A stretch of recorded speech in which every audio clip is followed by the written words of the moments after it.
तेज बारिश हुई, आंधी तूफान आया, विंड स्पीड भी बहुत ज़्यादा थी। क्या वजह रही उसकी, और क्या आगे आने वाले समय में भी ऐसे ही वेदर देखने को मिलेगा? देखिए, कल जो एक एक्टिविटी हुई थी दिल्ली एनसीआर रीजन में, उसका मुख्य कारण रूप से हम कारण देखें अगर, तो ये देखेंगे कि एक वेस्टर्न डिस्टर्बेंस, पश्चिमी विक्षोभ जो है वो नॉर्थ पंजाब के ऊपर जो है लोअर ट्रोपोस्फेरिक लेवल्स पे एक साइक्लोनिक सर्कुलेशन की तरह केंद्रित था। इसके साथ साथ मिडिल ट्रोपोस्फेयर पर भी एक ट्रफ था जो इसी 75 डिग्री ईस्ट के लॉन्गिट्यूड के आसपास केंद्रित था। इसके वजह से जो ड्राई नॉर्दर्ली विंड्स हैं, कोल्ड विंड्स, उनका इंकर्जन जो है नॉर्थ वेस्ट रीजन में हो रहा था।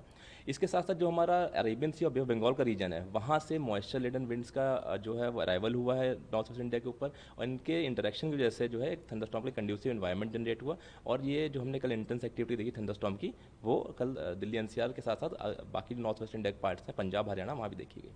करीबन 10 डिग्री है कल से लेकर आज तक में। तो क्या ये तापमान ऐसे ही रहने की संभावनाएं बनी रहेंगी, या तापमान दोबारा से बढ़ोतरी होगी उसमें? देखिए, जब थंडरस्टॉर्म एक्टिविटी हुई थी उस समय तापमान में यार करीब 8 से 10 डिग्री सेंटीग्रेड गिरावट हुई थी जब ये एक्टिविटी चल रही थी। उसके बाद धीरे धीरे तापमान में बढ़ोतरी होती है, लेकिन जो अधिकतम तापमान है उसमें हमारा अनुमान यही है कि अगले 4 से 5 दिनों के दौरान वो नॉर्मल से कम ही रहेंगे, क्योंकि थंडरस्टॉर्म पार्टली क्लाउडी स्काई जैसी कंडीशन जो है वो अगले 5 दिनों के दौरान दिल्ली एनसीआर रीजन में चलती रहने की संभावना है। दिल्ली के लिए एक आखिरी सवाल और जारी किया गया था रात में, दिल्ली एनसीआर के लिए आज की क्या स्थिति है, क्या अलर्ट दिया गया है? और क्योंकि आज भी बारिश की संभावनाएं हैं, उसके बाद। जी, देखिए, जो वेस्टर्न डिस्टर्बेंस था वो अभी भी अपने स्थान के आसपास ही केंद्रित है। इसके साथ साथ एक साइक्लोनिक सर्कुलेशन जो है, परिसाइक्लोनिक सर्कुलेशन है, वो पश्चिमी उत्तर प्रदेश पे केंद्रित है। राजस्थान में भी साइक्लोनिक सर्कुलेशन बना हुआ है, जिससे कंडीशन जो है कंड्यूसिव बनी हुई है थंडरस्टॉर्म एक्टिविटी के लिए। तो आज के लिए भी जो हमारा अनुमान यही है कि थंडरस्टॉर्म एक्टिविटी हो सकती है, आइसोलेटेड प्लेसेस पर गस्टी विंड हो सकती है, 30 से 40 किलोमीटर प्रति घंटे की रफ्तार से हवा चल सकती है, 50 किलोमीटर तक गस्टीनेस हो सकता है। इसके साथ साथ जो है बारिश की भी संभावना है आज दिल्ली में।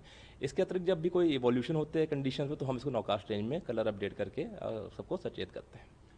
रंग की बात करें तो क्या स्थिति है? कल बताया गया कि केरला में ऑनसेट हुआ जी। और कुछ कुछ पार्ट्स भी कवर किए गए, कर्नाटका के कुछ पार्ट्स कवर किए गए, महाराष्ट्र की तरफ भी पड़ रहा था। तो अभी की क्या स्थिति है फिलहाल? देखिए, जो मानसून है वो कल से केरला में दस्तक देखी, साथ साथ कुछ क्षेत्र जो हैं जैसे आपने बताया कर्नाटक के, वो भी कवर किए गए थे। आज भी अनुमान है कि हमारा कि थोड़ा सा जो एरिया हमारा कर्नाटक का है, वेस्ट कोस्ट का है, वो कवर हो सकता है। इसके साथ साथ जो बारिश की संभावना है साउथ इंडिया में, पर्टिकुलरली जो coastal Karnataka, south India Karnataka, Kerala, Tamil Nadu के जो घाट एरिया थे, वहाँ पर आइसोलेटेड एक्सट्रीमली हैवी रेनफॉल हो सकती है, heavy to very heavy rainfall के साथ में, यानी कि रेड अलर्ट घोषित किया गया इन क्षेत्रों में जहाँ पे 20 सेंटीमीटर से ज़्यादा वर्षा हो सकती है। इसके साथ साथ जो एक और मुख्य फीचर था वो था कि एक वेलमार्क लो प्रेशर एरिया मध्य महाराष्ट्र उसके आसपास के एरिया पर भी केंद्रित है, जिसकी वजह से मध्य महाराष्ट्र में, कोंकण, गोवा में भी हमने ऑरेंज अलर्ट घोषित किया हुआ है, जहाँ पर वेरी हैवी रेनफॉल हो सकती है।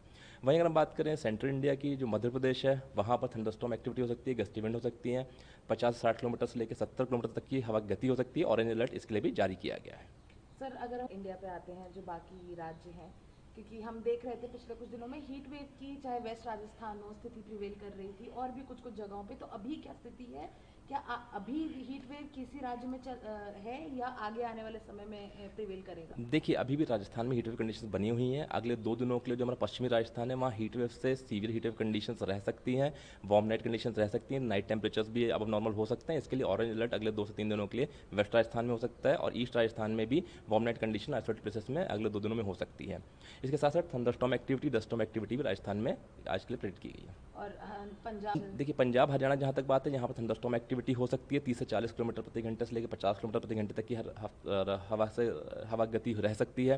वहीं अगर आप देखेंगे तो उत्तराखंड में भी आज हमने ऑरेंज अलर्ट दिया हुआ है, जहाँ पर जो हमारा थंडरस्टॉर्म एक्टिविटी है वो हो सकती है, कुछ एक स्थानों पर भारी वर्षा भी हो सकती है, 50 से 60 किलोमीटर तक की विंड की स्पीड भी रह सकती है।